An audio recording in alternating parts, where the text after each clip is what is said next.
une tache de sang, parce qu'à prononcer vos noms sont difficiles. Cherchez un effet de peur sur les passants. Tout avait la couleur uniforme du givre. À la fin février, pour vos derniers moments. Et c'est alors que l'un de vous dit calmement: bonheur à tous, bonheur à ceux qui vont survivre. Je meurs sain en moi pour le peuple allemand.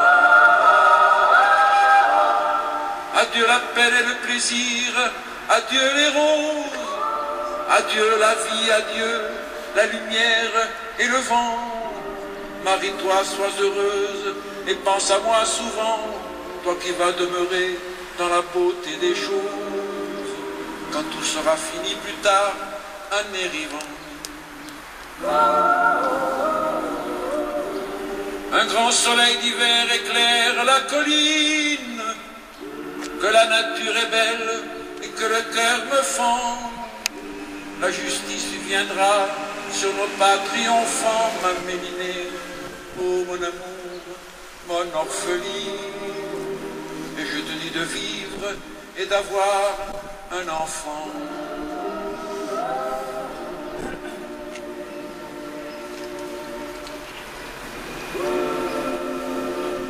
C'était 23. Quand les fusils fleurirent. 23 qui donnaient leur cœur avant le temps. C'était 23 quand les fusils fleurirent. 23 qui donnaient leur cœur avant le temps. 23 étrangers et nos frères. Pourtant, 23 amoureux de vivre à en mourir. 23 qui criaient à la France en s'en battant.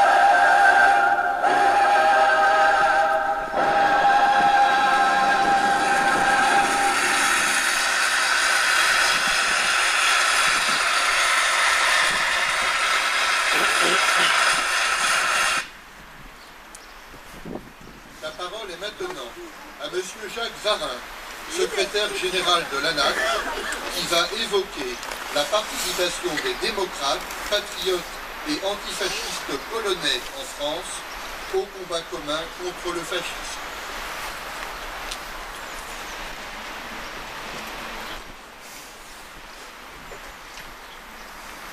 Les relations entre la France et la Pologne sont anciennes. Au XVIe siècle, Henri de Valois, le roi Henri III de France, sera sous le nom d'Henri Cavalier, roi de Pologne, pendant un an. Et un siècle plus tard, Stanisław Fedyński, qui fut roi de Pologne, deviendra le beau-père de Louis XV et sera de 1736 à 1766 duc souverain de Lorraine. La Révolution française et l'Empire qui l'a suivi virent se renforcer les liens entre la Pologne et la France, où vinrent se réfugier de nombreux émigrés polonais, militaires notamment, ayant quitté leur pays, disparaissant après son partage en 1795 entre la Russie, la Prusse et l'Autriche. Dès 1796, avec le soutien de Bonaparte, se créent en France des légions polonaises, la Légion des Vistuli, la Légion du Danube, véritable armée en équipe, qui sous la conduite notamment du général Jan Henryk Dąbrowski, combattra aux côtés des troupes françaises en Italie, en Égypte, en Espagne et jusqu'aux Antilles. Bonaparte, devenu l'empereur Napoléon, sera, après avoir vaincu la Prusse et l'Autriche, l'artisan de la restauration en 1807 d'un État polonais, le Grand-Duché de Varsovie, ayant participé à l'invasion de la Russie par d'importants contingents intégrés dans la Grande Armée. Le Grand-Duché de Varsovie sera entraîné dans sa débâcle finale. L'arc de triomphe à Paris porte gravé sur ses flancs les noms de généraux polonais comme Joseph Szlokowski ou le prince Joseph Poniatowski, maréchal d'Empire. Pendant un peu plus d'un siècle, la Pologne n'existera plus comme État, ayant à nouveau été partagée entre la Russie, l'Autriche et la Prusse. Elle sera secouée à plusieurs reprises par des révoltes nationales dont l'insuccès conduira à l'exil, en particulier en France, de nombreux patriotes polonais, tels Adam Czartoryski, président du gouvernement national insurrectionnel de 1830, Valéry Przemysłowski, participant à l'insurrection polonaise de 1863, Il deviendra le commandant des fortifications de la commune de Paris en 1871. Jaroslav Dombrowski, militaire impliqué dans la préparation de cette insurrection de 1863, allié en 1871 à la commune de Paris, dont il deviendra avec le grade de général le chef militaire et qui sera tué par les Versaillais le 23 mai 1871 au pied du Rhin. La triple domination autrichienne et allemande, les difficultés économiques et sociales que connaît la Pologne écartelée, conduisent à la fin du XIXe siècle et dans les premières années du XXe, nombre de Polonais à immigrer. Ils seront plusieurs dizaines de milliers en France, ouvriers mineurs dans le Nord-Pas-de-Calais, commerçants et intellectuels en région parisienne, mais aussi 10 000 ouvriers agricoles répartis à travers la France. Quand éclate en 1914 la Première Guerre mondiale, plusieurs centaines d'entre eux rejoignent un comité des volontaires polonais créé à Paris, s'engagent dans la Légion étrangère. Entraînés à Bayonne et à la caserne Rueil à Paris, ils seront engagés dès le printemps 1915 en Champagne, en Picardie, puis dans l'Artois. Mais ce n'est qu'en juin 1917, après la chute de l'Empire tsariste, qu'une formation armée polonaise est officiellement créée en France. Constituée en janvier 1918, le premier régiment de chasseurs polonais est grossi par des volontaires venus des États-Unis et par l'enrôlement de 1500 prisonniers de guerre allemands d'origine polonaise. Il sera la matrice de l'armée bleue, couleur de son uniforme bleu horizon, commandé par le général Haller, composé des 1ère et 2e divisions d'infanterie polonaise, formé avec le concours de plus de 20 000 immigrés polonais des États-Unis et engagé en Champagne en septembre 1918, puis dans les Vosges et en Lorraine. La proclamation de la restauration de l'indépendance polonaise par Pilsudski, le 11 novembre 1918, jour de la signature de l'armistice franco-allemand, conduira au rapatriement de l'armée bleue en Pologne. Le nouvel État est rapidement confronté au problème de la définition de ses frontières, établi après des référendums locaux en Silésie, en Mazovie ou des conflits avec la Lituanie, les cas aussi soviétiques. L'armée polonaise bénéficiant du concours des missions militaires françaises avec le général Weygand, à laquelle participera le capitaine Charles de Gaulle. À leur issue, la Pologne, qui a signé en février 1921 avec la France un pacte d'alliance avec assistance mutuelle en cas d'agression, inclura dans ses frontières 27 millions d'habitants. Elle en comptera 35 en 1935, formant près d'un tiers de la population totale. Les minorités nationales sont essentiellement des Ukrainiens, 14%, des Juifs, plus de 3 millions, des Allemands à l'ouest en Potsdamie et dans le corridor de Landry, des Biélorusses et des Lituaniens. Cette question des nationalités, avec le respect de leurs droits nationaux, l'antisémitisme diffus, parfois violent, comme lors du pogrom de Grodno en 1936, la répression politique, notamment du mouvement ouvrier, et les difficultés économiques et sociales suscitent dans l'entre-deux-guerres une émigration importante. Environ 700 000 Polonais vont émigrer vers la France, encouragés par la mission française pour le recrutement de la main-d'œuvre en Pologne, puis à partir de 1924 par la Société Générale d'Immigration. L'effectif constant des Polonais en France variera de 46 000 en 1921 à 508 000 en 1934, en fonction des arrivées, mais aussi des départs volontaires ou non. Le futur dirigeant de la Pologne dans les années 1970, Édouard Gierek, de 1926 à 1934, mineur à Austricourt dans le Nord, sera expulsé de France en 1934 au nationalisme communiste. En 1936, la communauté polonaise est forte de 83 000 personnes. 30% travaillent dans l'agriculture, 27% dans les mines de charbon, de fer et de potasse du Nord-Pas-de-Calais, de Saône-et-Loire, de Lorraine et d'Alsace, du Massif central et des Cévennes, 10% dans le textile et 8% dans la métallurgie. En région parisienne, nombreux sont les Polonais d'origine juive qui sont ouvriers ou artisans dans les professions du textile, du cuir ou de la fourrure. Une mission catholique polonaise, existante à Paris depuis le début du XIXe siècle et qui a depuis 1922 compétence sur tout le territoire français, exerce une forte influence au sein de cette communauté polonaise. Celle des rabbins n'est pas non plus négligeable. Tout en mission pastorale, les uns et les autres ont des œuvres de solidarité, de charité, d'enseignement des langues maternelles, le polonais et l'yiddish. Ils animent des patronages de jeunes, des clubs sportifs, des associations culturelles. L'émigration polonaise entre les deux guerres ayant eu, nous venons de le voir, aussi une forte dimension politique du fait de l'évolution autoritaire et répressive des gouvernements qui se succèdent à Varsovie. De nombreux émigrés polonais vont alors arriver en France et rejoindre les organisations syndicales et politiques du mouvement ouvrier, du communiste et socialiste, CGT, CGTU, clubs sportifs ouvriers, parfois dans des structures spécifiques, tels les groupes de langue polonaise et yiddish, de la main-d'œuvre immigrée, la MOI, liée à la CGTU ou les clubs sportifs de la Fédération sportive du travail ou de l'USGT ou du GRAC. Un exemple parmi d'autres, le jeune Henri Krasuki, né en Pologne, à Wołomin en 1924, fils de deux ouvriers textiles militants communistes polonais, Arrivé en France à l'âge de 4 ans avec sa mère à Paris, dans le 20e arrondissement, son père les avait précédés 2 ans plus tard. L'un des jeunes pionniers rouges du patronage coopératif ouvrier de la Bellevilloise, devenu ajusteur à l'âge de 15 ans, dont le père Isaac passera à la clandestinité en 1939 suite à l'interdiction du Parti communiste, Henri Krasucki adhérera aux jeunesses communistes fin 1940 dans un Paris désormais occupé par les nazis et participera à des actions de résistance dans les rangs de la hémorragie clandestine. Après son père arrêté le 20 janvier 1943, déporté à Birkenau où il sera gazé, Henri Krasucki sera arrêté à son tour le 23 mars 1943, déporté à Auschwitz, puis début 1945, évacué à Buchenwald et Troyen. Si la guerre mondiale s'est généralisée à partir de l'agression nazie contre la Pologne le 1er septembre 1939, elle débuta en juillet 1936, en Espagne, où la rébellion fasciste franquiste contre la République reçut l'aide militaire directe de Hitler et Mussolini, alors que la France et la Grande-Bretagne se liaient les mains par la politique de non-intervention. Vint au secours de la République espagnole, des antifascistes du monde entier, combattant des brigades internationales. Avant même leur création officielle, à partir de septembre 1936, est formée une unité internationaliste de mitrailleurs polonais portant le nom du général communard Dąbrowski, qui deviendra le bataillon Dąbrowski de la 11e brigade internationale, ayant en son sein une section juive, la compagnie Naftali Botvin. On estime à environ 5 à 6 000 le nombre de Polonais ayant combattu aux côtés de la République espagnole, dont près des 2 tiers étant des immigrés polonais en France. Tel Szlaman Gierziewicz, né dans le centre-nord de la Pologne en 1910, ouvrier cordonnier, condamné en 1931 pour ses activités communistes, arrivé en France en 1936 et qui logea un temps dans la famille d'Henri Krasucki, avant de partir rejoindre les brigades internationales. Interné à Gurs et à Jeunesse, au retour d'Espagne, il s'en évada pour rejoindre Paris. Entré en résistance dès l'occupation de la France, il anima les syndicats clandestins de la fourrure et entra en août 1942 au 2e détachement FTP-MOI, puis sera affecté au détachement des dérailleurs. Arrêté en 1943, en novembre 1943, condamné à mort, il est fusillé au Mont-Valérien le 21 février 1944 avec Stanisław Kubacki, lui aussi immigré de Pologne en France en 1925, qui vint habiter à Livry-Gargan et qui lui aussi, après avoir rejoint les brigades internationales, avait été interné à Gurs, où il s'évadera lors de sa déportation en Allemagne avant de poursuivre la vie clandestine.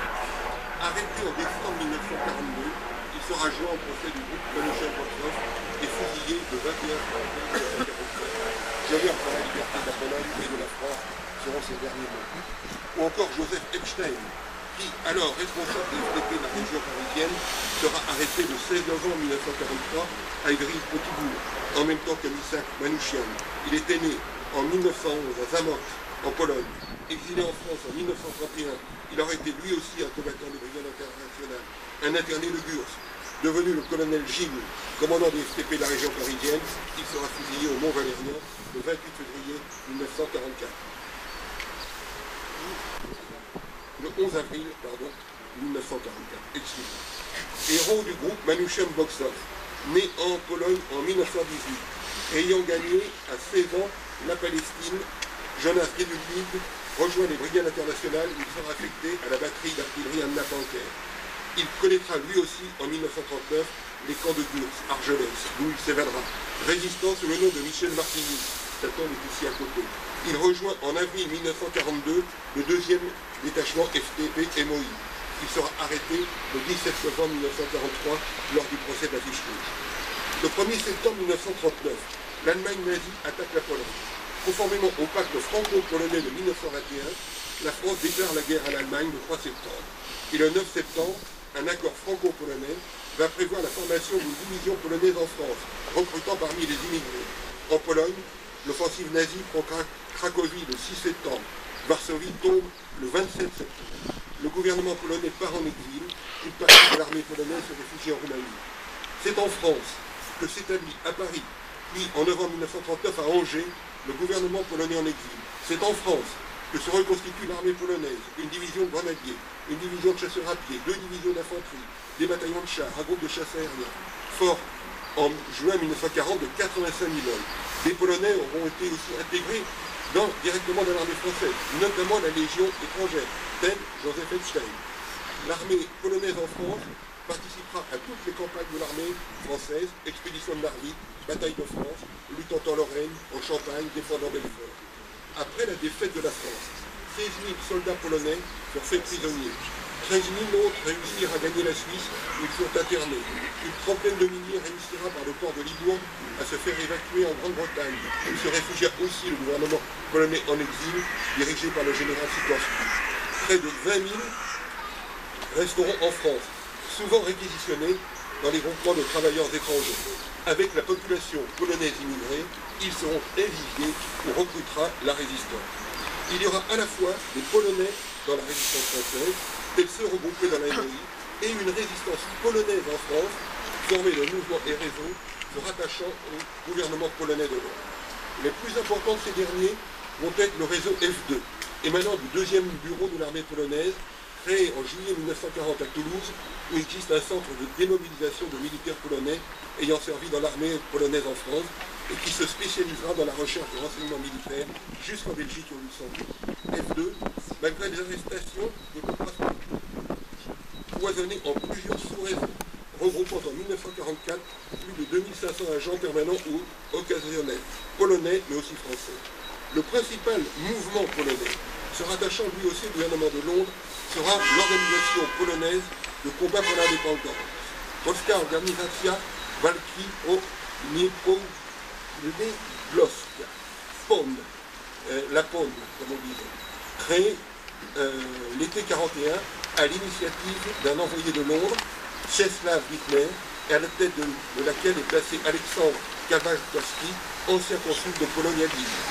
La PON, qui a pour mission le renseignement, la propagande anti-allemande, la préparation des sabotages et de l'insurrection, va d'abord s'implanter dans le milieu des mineurs polonais du Nord-Pas-de-Calais, puis à Paris, en Belgique, jusqu'au Limbourg néerlandais. En 1943, elle comportera 4 000 membres ayant prêté serment. La PON entra en contact avec le Conseil national de la résistance début 1944.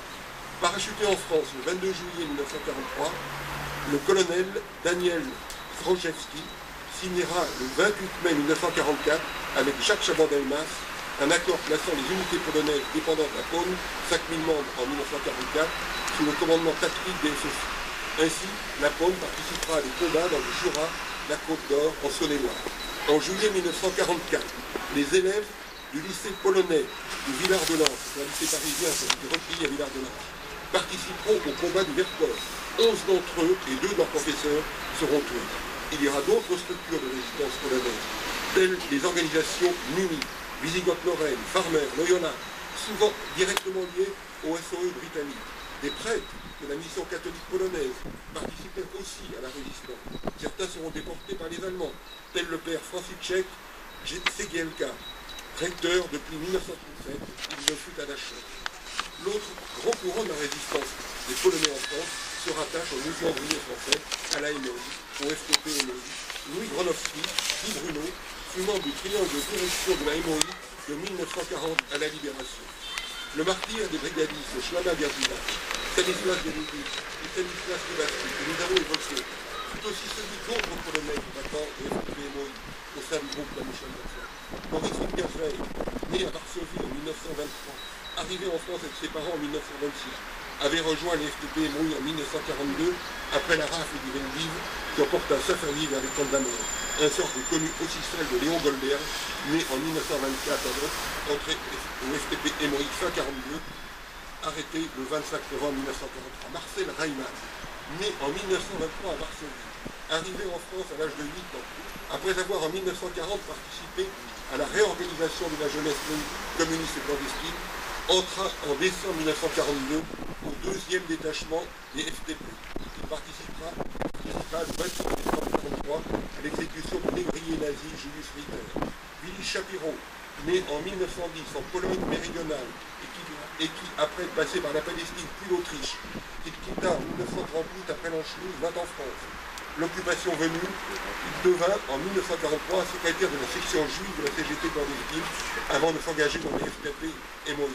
Wolf Weisbrot, né en 1925 dans la région de Lublin, qui passa son enfance ici, à Ivry-sur-Seine, rejoignit les FTP MOI à l'été 42. Il sera arrêté le 17 novembre 1943. Les Polonais auront été aussi très présents dans les structures clandestines de la MOI comme ils l'avaient été avant-guerre. Les groupes polonais de la CGT comptant fin 1936 près de 80 000 morts. Ils seront nombreux dans les FTP en général et les FTP MOI en particulier dans les maquis. Ils auront participé en mai-juin 1941 à la grève des mineurs du Nord-Pas-de-Calais. Membres de la commission centrale de la MOI, les Polonais Rutkowski et Laritz furent parmi les dirigeants de la grève. Zednon Pletko sera fusillé dans la citadelle d'Arras.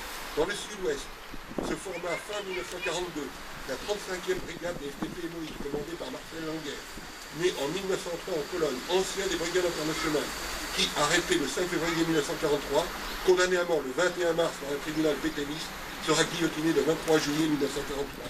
La 35e brigade prendra son nom en hommage et poursuivra son combat. En Saône-et-Loire se formeront en 42-43 le groupe Combat de Jean Viuski et une unité FTP MOI. À Saint-Étienne, fut formé le détachement polonais du capitaine Maurice. À Dijon, le bataillon Stalingrad commandé par Machankiewicz. D'autres détachements polonais le furent aussi à Marseille, Grenoble, Carmaux dans le Gard. En avril, à Carmaux, dans le Gard. Pas Carmaux dans le Gard. En avril 1944, se tint dans le Pas-de-Calais une conférence réunissant l'Union des anciens combattants polonais, l'Union de la jeunesse polonaise Grunwald, l'Union de Sainte-Barbe, organisation catholique, les sections polonaises de la CGT, l'organisation d'aide à la patrie, les cercles de femmes polonaises, des organisations culturelles et sportives, à l'issue de laquelle est formé le comité polonais de la libération, Polski Komitet Wyzwolenia Narodowego PKWN, qui se référa au comité homonyme formé à Lublin lors de l'entrée de l'armée rouge en Pologne. Fut aussi décidée la création d'une milice patriotique polonaise. L'insurrection nationale, déclenchée au lendemain du débarquement allié du 6 juin en Normandie et auquel participèrent des unités polonaises, mobilisa les Polonais de France. Les mineurs polonais de Namur libérèrent la localité. Les maquisards polonais FTP-MOI du capitaine Maurice, alias Roman Pietrowski, libérèrent Carmaux. Dans les Alpes-Maritimes, Zakerzewski sera adjoint militaire du commandant FFI la région de Prague. 14 compagnies des forces armées polonaises de France liées à la Pôle formèrent les bataillons Winien, Lwonien, Poznań. Les Polonais prirent part à l'insurrection de Paris dans les rangs des FTP-MOI, qui formeront la compagnie Stanislas Kubaski, ou dans ceux de la Pôle, notamment place Saint-Michel, près de Saint-Paul, les anciens bâtiments diplomatiques polonais. Dans le nord, les unités Gand, Lubin, Cracovie, les milices patriotiques fortes de 9000 hommes participèrent à la libération de l'île de Valenciennes. En Saône-et-Loire, le 9e bataillon FTP, qui devient le bataillon Adam Mickiewicz, au sein du régiment Valmy, va participer le 8 septembre 1944 à la bataille d'Autun. On estime au total à 25 000 les Polonais dans les unités FTP, milices patriotiques, 16 000 dans celles de la Pôle. Près de 10% des Polonais en France auront participé de manière active à la résistance. 5 000 d'entre eux auront donné leur vie dans cette lutte.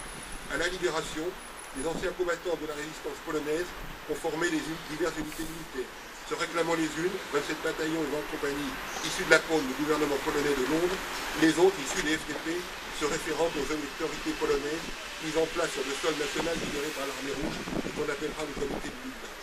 Les seconds, commandés par Boleslav Machankiewicz, Boleslav Bielen et Jan Guerra, tous anciens brigadistes, formeront les 19e anciens FTP-MOI de Montceau-les-Mines, Lyon et Saint-Étienne, et 29e anciens FTP-MOI du Nord Pas-de-Calais, les groupements d'infanterie polonaise, les GIP, dont les 2900 hommes participeront fin janvier 1945 à la bataille d'Alsace, puis en avril à l'offensive de la première armée française en Bade-Wurtemberg.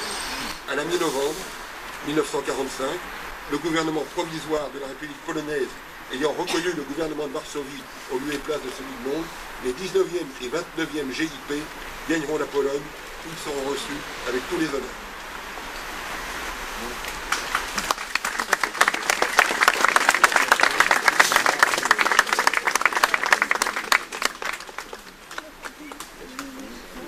La parole est maintenant, au nom de l'Association nationale des anciens combattants et amis de la Résistance, à Madame Anne Friand-Madresse, vice-présidente de l'ANAC.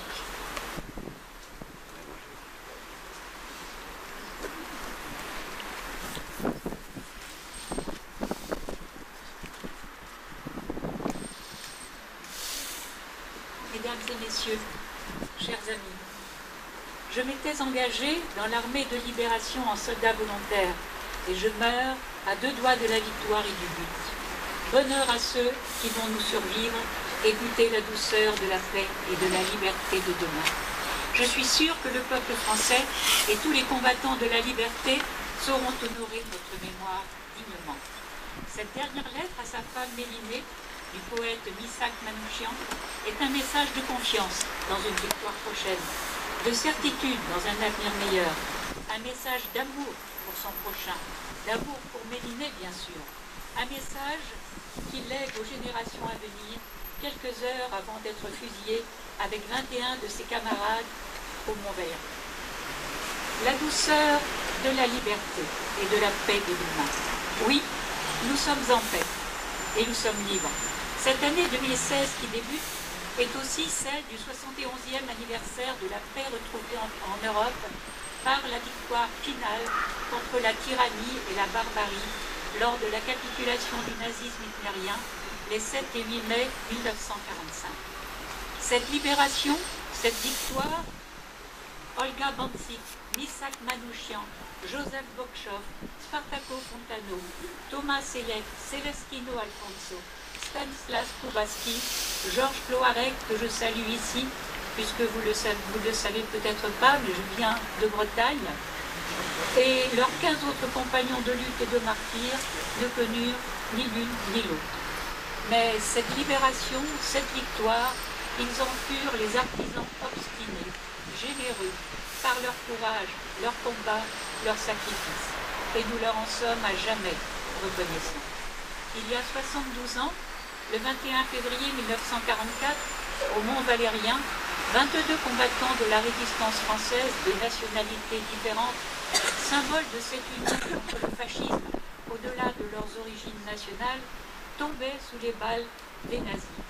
Olga Bancic, Pierrette dans la clandestinité, seule femme du groupe, sera guillotinée le 10 mai 1944 à Stuttgart, le jour de son 32e anniversaire. Joseph Epstein sera fusillé le 11 avril, comme on l'a rappelé tout à l'heure, au Mont-Valérien, sous le nom de Dorothée. Étrangers pour la plupart, polonais, italiens, hongrois, arméniens, roumains et espagnols, mais aussi français, les membres du groupe FTP-MOI Manouchian-Bokchov, appelés ainsi du nom de ceux qui les commandèrent, entraient tragiquement, héroïquement dans l'histoire, condamnés à mort le 19 février 1944 par un tribunal militaire allemand après une caricature de procès. Les noms et portraits de 10 d'entre eux, torturés, les visages tuméfiés par les coups, étaient affichés pendant plusieurs semaines sur les murs de nos villes, noirs de barbe et de nuit, hirsutes, menaçants, ainsi que l'écrira Aragon et que le chantera Léo Ferré. Des visages devenus vivants pour toujours, dira Paul Éluard, un soleil de mémoire éclairant leur beauté. Des étrangers, et nos frères pourtant, fuyant la misère, fuyant le fascisme, les persécutions racistes, étaient venus d'un peu partout en Europe, dans notre pays, y apportant l'ardeur de leur travail, y apportant pour beaucoup leur adhésion à des valeurs démocratiques. Nombre d'entre eux rejoindront la main-d'œuvre immigrée, MOI, un nom qui désigne depuis le milieu du féminin, un mouvement rassemblant les plus engagés d'entre eux dans le combat démocratique, syndical et politique. Ce sont des hommes et des femmes menacés de mort du fait de leur origine juive, chassés de leur foyer par les pogroms, des Arméniens rescapés du génocide turc dont on a commémoré l'an dernier en 2015 le centenaire de la tragédie.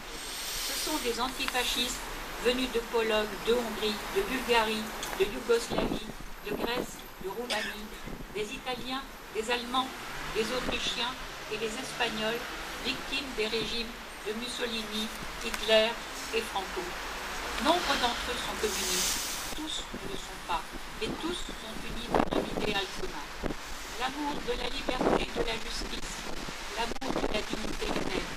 Beaucoup iront combattre pour cet idéal dans les rangs des brigades internationales en Espagne, au secours de la jeune République espagnole luttant contre les forces coalisées de Franco, Hitler et Mussolini.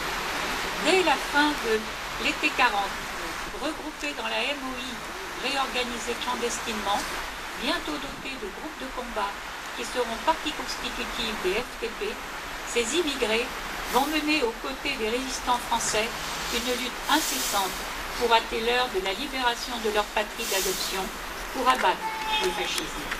En affirmant par ce combat commun leur volonté, sans oublier leur pays d'origine, de lier leur sort à celui du peuple français, je meurs pour la liberté, pour la France, pour la Pologne, dit quelques instants avant d'être fusillé Stanislas Kowalski. Dans sa dernière lettre à ses parents, Kama Selek, 19 ans, écrit « Je meurs en espérant que mes camarades auront une autre vie et qu'ils savent que nous avons pris une petite part à la libération de la France. » Spartaco Fontano, jeune immigré italien de 22 ans, écrit « J'ai rejoint l'armée de la libération et je meurs alors que la victoire arrive. » En cet hiver 1943-44, l'espoir a changé de camp. Depuis le débarquement anglo-américain en Afrique du Nord, prélude à l'invasion de l'Italie, depuis l'immense victoire soviétique de Stalingrad à l'Est, le retournement de la bataille de l'Atlantique à l'Ouest, c'est devenu une certitude. Après 4 années d'occupation, l'aube va poindre où ils seront enfin vaincus. En 1940, la France avait bien perdu une bataille, mais elle n'avait pas perdu la guerre. La France libre avait arraché à l'administration pétainiste l'essentiel des terres de souveraineté française à travers le monde. La Corse, premier département métropolitain à l'être, était libérée depuis octobre 1943 par une insurrection soutenue par des troupes françaises libres. Durant l'été et l'automne 1943, les maquis se sont implantés et développés dans les massifs montagneux et forestiers de la France. La libération de la France va se préparer au prix de tragédies. Les occupants nazis et les forces de répression pétainistes multiplient les arrestations. Il n'est plus sur cette terre de matin sans agonie, de soir sans prison, de midi sans carnage, dira Albert Camus dans Lettre à un ami allemand. En novembre 1943, après une traque et des filatures de plusieurs mois, les sinistres brigades spéciales 1 et 2 de la police pétainiste, supplétifs de la Gestapo à qui elles font les livrets, arrêtent ceux qui, abattant le 28 septembre précédent le général SS Julius Ritter, l'organisateur des rafles pour le STO, attaquant auparavant von Schaumburg, commandant des troupes allemandes de Paris, s'était révélé parmi les adversaires les plus résolus des occupants nazis. Le 16 novembre 1943, c'est l'arrestation à Évry de Missak Manouchian et de Joseph Epstein, le colonel Gilles, chef de tous les FTP,